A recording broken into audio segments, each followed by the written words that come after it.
Hey everybody, Brett from AstartesGaming here, back with another Mountain Blade 2 Bannerlord developer blog video. It's been quite a while actually since I've covered one of these, but to be fair, it's been a little while since they've put out anything worth covering. That said, there's actually been two from December that I think are pretty interesting, and I'm well behind, due in part to school stuff and other stuff happening on the channel that's to me more important than Bannerlord still being in development. So, I will try to catch up on these. I'm going to skip anything Q&A related unless I feel that there's something in that Q&A we're talking about, and even then I may just tack it on to the end of one of these. But this particular blog regarding the settlement projects, and then there's another one on the persuasion system that came out more recently, I'd like to talk about those. So I'm going to give each their own video in the next week or so, and during that time I'm going to read through the Q&As, and if there's anything I think that's worth adding on to the end of that persuasion video, I'll do it. So anyways, greetings, warriors of Calradia. Becoming a noble is a major milestone in Mountain Blade games. It is the moment that your dedication and hard work is recognized and rewarded with land and title. In most cases, this will be in the service of a liege lord. However, we know that some of you prefer not to bend the knee and would rather carve out your own path in Calradia. But regardless of how you obtain your own holdings, it is what you do with your newfound gains that truly matters. In a lot of my playthroughs for Warband, I pretty much start at this point. I feel like, and I hope that in Bannerlord they've resolved this to a degree, but first fief in Warband is an incredible grind, or at least it can be. And so for Let's Plays, I often find it's better to just start after that, having gained your first fief, because that's really when things get interesting. So I do hope that they've fixed that so that it's not a terrible grind. It sounds like from the game mechanics we have that it will be more interesting, but again. So I hope that's something they look at or have looked at. Or it would be nice too if they gave you different starting options, but that's not something we've heard of to this point, so I'm not going to really bother getting into any more of it because it's not going to be a feature. But it would be nice to see, to have, different starts where you could start off as a peasant, start off as a landed knight, start off as a king, just so that you can get quicker or more quickly into the type of gameplay that you enjoy most. So what makes obtaining your own fief such an important event in the game?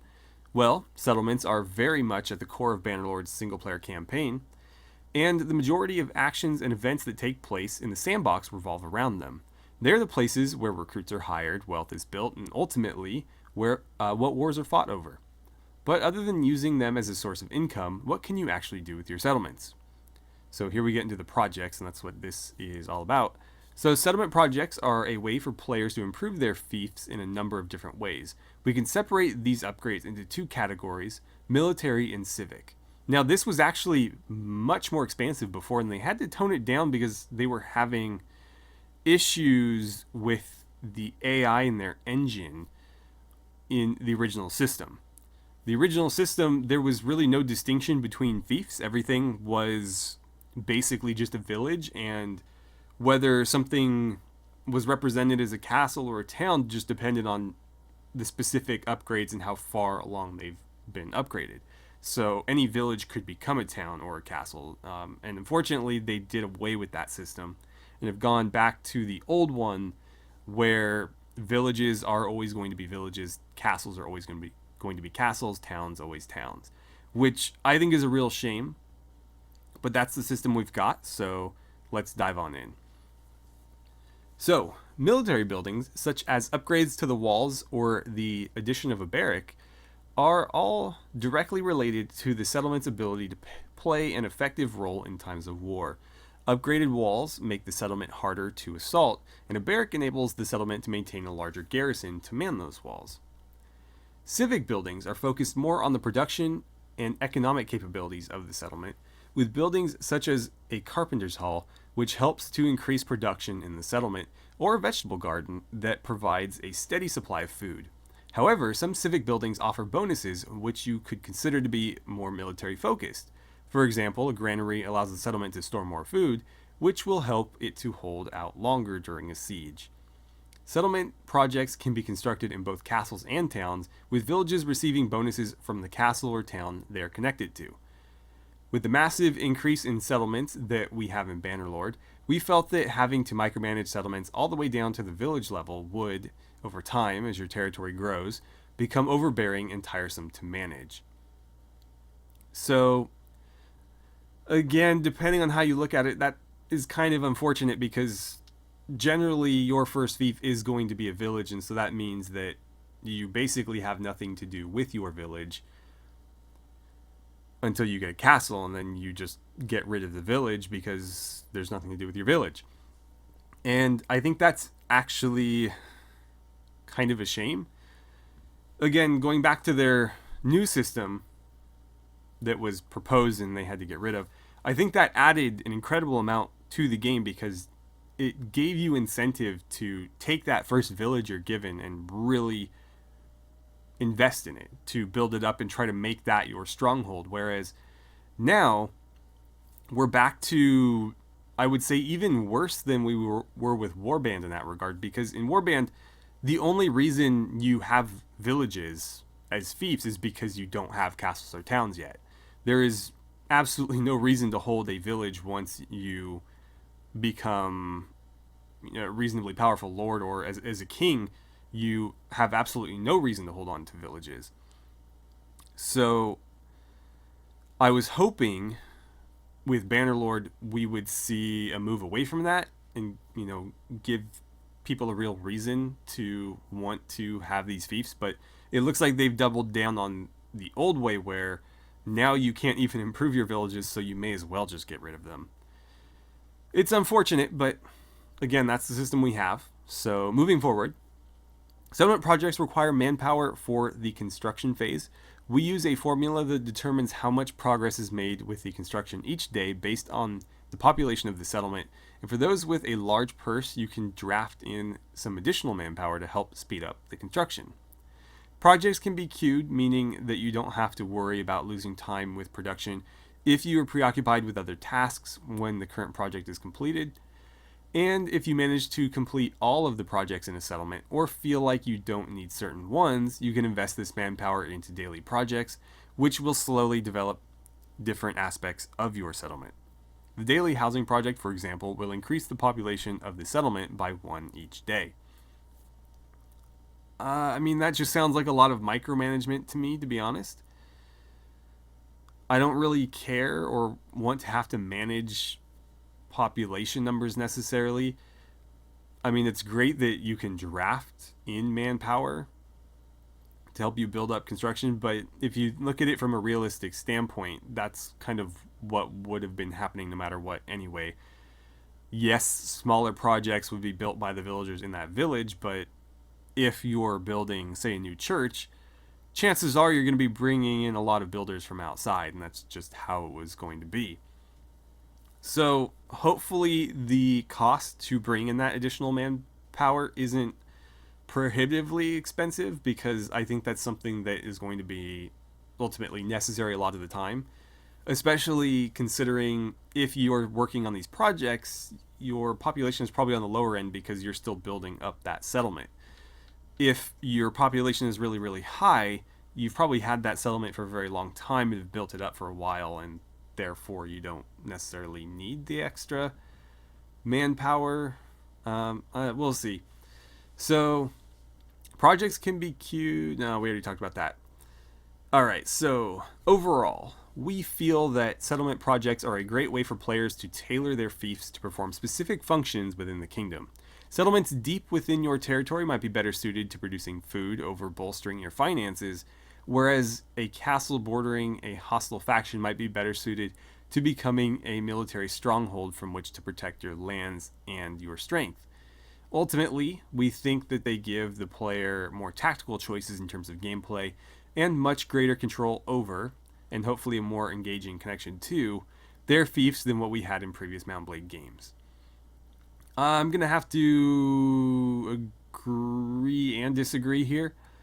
Again, the old system meaning the warband, the Bannerlord system pre-dropping it gave us a lot more control in that regard, because using the example that they gave, any fief that you had bordering enemy territory could become a fortified stronghold castle.